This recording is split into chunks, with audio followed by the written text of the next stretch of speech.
नमस्कार शिक्षक साथी। शिक्षा विभाग की ओर से जो प्रेस विज्ञप्ति जारी किया गया है स्थानांतरण को लेकर, ये आप सभी लोग देख चुके होंगे। अब कई तरह के सवाल जो हैं शिक्षक साथी के मन में उत्पन्न हो रहे हैं। उनके द्वारा खास तौर पे ये पूछा जा रहा है कि क्या जो लोग पहले आवेदन कर चुके हैं उन्हें दोबारा ऑनलाइन आवेदन करना होगा। फिर उनके मन में ये भी डाउट है कि जिस तरह से 3 जिले का चयन किया जा रहा है, क्या यह पॉसिबल होगा कि मेरे द्वारा जो प्रथम जिला का चयन किया जाएगा उसमें हमारा जो ट्रांसफ़र हो पाएगा या नहीं। और कई शिक्षकों के मन में ये सवाल हैं कि आखिरकार जो हम पहले आवेदन कर चुके हैं ऑलरेडी लगभग 6 महीना पहले, आखिर उसका क्या होगा। स्वाभाविक सी बात है, लंबे समय से उन शिक्षकों के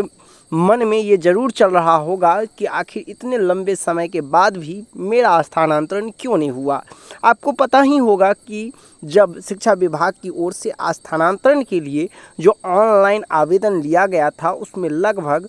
जो है 1,90,000 शिक्षकों ने आवेदन किया था। यदि हम बात करें इनमें तो लगभग 98,000 शिक्षकों का ऐच्छिक स्थानांतरण, जिसमें सबसे अधिक यदि हम बात करें तो 1 to 5 और 6 to 8 शिक्षकों का ही स्थानांतरण हुआ है। आपको ये भी पता होगा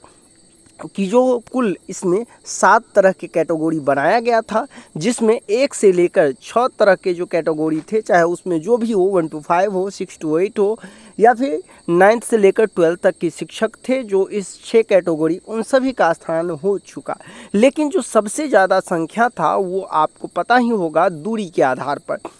आधार पर जो शिक्षक बच गए, ख़ास तौर पे हम बात कर रहे हैं 6 से लेकर के 12 तक। चूँकि बहुत सारे ऐसे भी हैं 1 to 5 में शिक्षक बाकी हैं, ये भी मैं जानता हूँ। लेकिन जो सबसे ज़्यादा संख्या है, चूँकि 9th-10th की बात करें, 11th-12th की बात करें, तो उनका एक भी शिक्षकों का स्थानांतरण नहीं हुआ है, जिला के अंदर हो या जिला के बाहर हो। अब उन सभी शिक्षकों के मन में ये सवाल है कि एक बार पुनः जो जिला चयन करने की बात कही जा रही है और उसके लिए भी एक नई तिथि का घोषणा कर दिया गया। आप देख सकते हैं जिसमें बात की गई है कि 5 सितंबर से लेकर 13 सितंबर तक जो है वो जो नया पोर्टल तैयार किया जाएगा उस पोर्टल पर पुनः उन्हें आवेदन करने की बात की जा रही है। आपको बता दें इसमें जो बात की जा रही है फ्रेश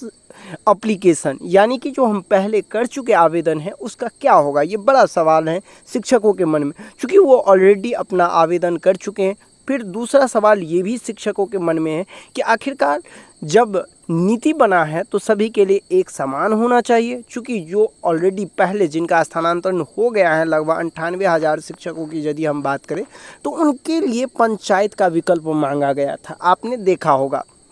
लेकिन अब 3 जिले का चयन किया जा रहा है। जिला चयन होने के बाद उसका जो तीनों में से कोई एक जिला प्राप्त होगा और उस जिले में फिर उस जिला के अंदर जिला पदाधिकारी द्वारा उनका विद्यालय आवंटन किया जाएगा, यानी कि पुनः फिर दोबारा वहाँ पे उनसे जो है प्रखंड का हो सकता है या फिर पंचायत का विकल्प मांगा जा सकता है। लेकिन जब यह प्रक्रिया पुनः दोबारा जब स्टार्ट होगा अब तो निश्चित तौर पर फिर सितंबर पूरे के पूरे बीत सकता है और आपको पता ही होगा कि सितंबर में आचार संहिता लागू होने वाला है। यानी कि हम सीधे तौर पर कह सकते हैं कहीं ना कहीं जब शुरुआत से पुनः यदि आवेदन होगा तो कहीं ना कहीं जो आप देख ही पा रहे हैं कि सितंबर अंतिम तक ऐसा उम्मीद जताया जा रहा है कि आचार संहिता लागू हो सकता है। तो फिर कैसे शिक्षकों का स्थानांतरण होगा। और शिक्षकों के मन में सबसे बड़ा जो डर है कि चुनाव खत्म होने के बाद फिर मेरा स्थानांतरण होगा या नहीं होगा। देखिए सबसे बड़ी बात ये है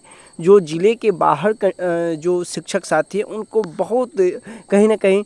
समस्या उत्पन्न हो रही है कि क्यों ना मुझे अपना ज़िला दे दिया जाए, ज़िला के अंदर कहीं भी दे दिया जाए। लेकिन आपको ये भी समझना होगा कि जो शिक्षक ज़िला के अंदर हैं उनको ऐसा लग रहा है कि मुझे ज़िला के अंदर हम 50 किलोमीटर कोई कहा बताया जा रहा है, किसी के द्वारा 60 किलोमीटर बताया जा रहा है, यानी वो ज़िला के अंदर है। उनको भी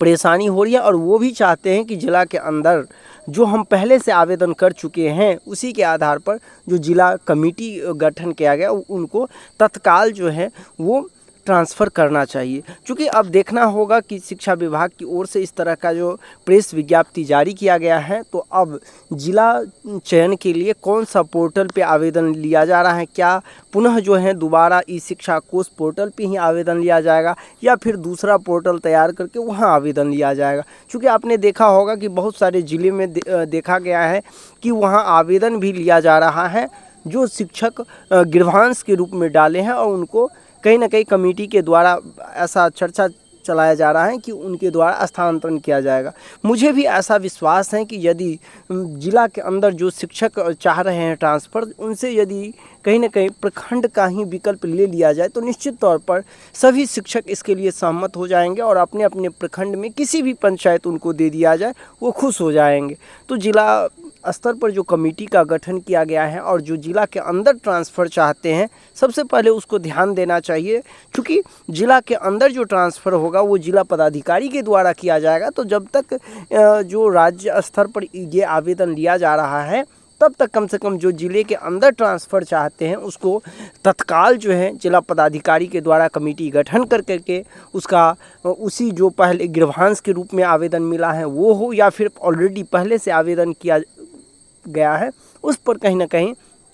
सुनवाई करते हुए, उस पर ध्यान देते हुए सभी शिक्षकों का अपना अपना ब्लॉक जो है वो आवंटित कर देना चाहिए। मुझे तो ऐसा लग रहा है कि यदि सभी शिक्षकों को अपना ब्लॉक कम से कम आवंटित कर दिया जाए, चुनिंदा वो उनके द्वारा जो सेलेक्ट किया गया पंचायत है वो नहीं भी दिया जाए, फिर भी बहुत सारे ऐसे शिक्षक होंगे जो कहीं ना कहीं निश्चित तौर पर संतुष्ट हो जाएंगे कि अपने जो पसंदीदा ब्लॉक मिलने से। तो आप सभी शिक्षक के मन में क्या चल रहा है, आप मुझे कमेंट करके ज़रूर बताएं। क्या इस तरह से दोबारा जो शिक्षा विभाग की ओर से एक नया डेडलाइन जारी कर पुनः आवेदन लेने की जो बात की जा रही है, क्या यह शिक्षकों के हित में है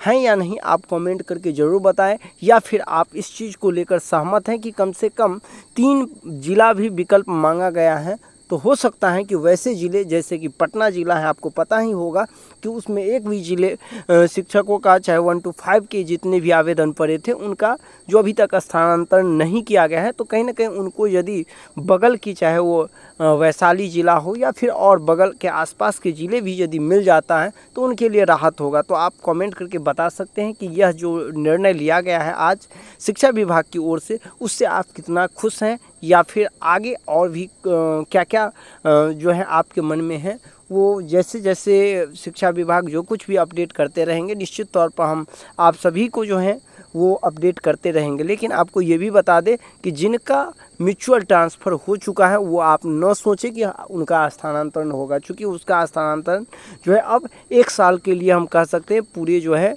वैन हो चुका है, और इसका जो जिक्र इसमें स्पष्ट तौर पर किया जा चुका है। तो निश्चित तौर पर जिसका स्थानांतरण अभी तक नहीं हुआ है उनको मौका मिलना चाहिए और उनका स्थानांतरण जल्द से जल्द होनी चाहिए। मिलते हैं नेक्स्ट वीडियो में, अभी के लिए बस इतना ही। धन्यवाद।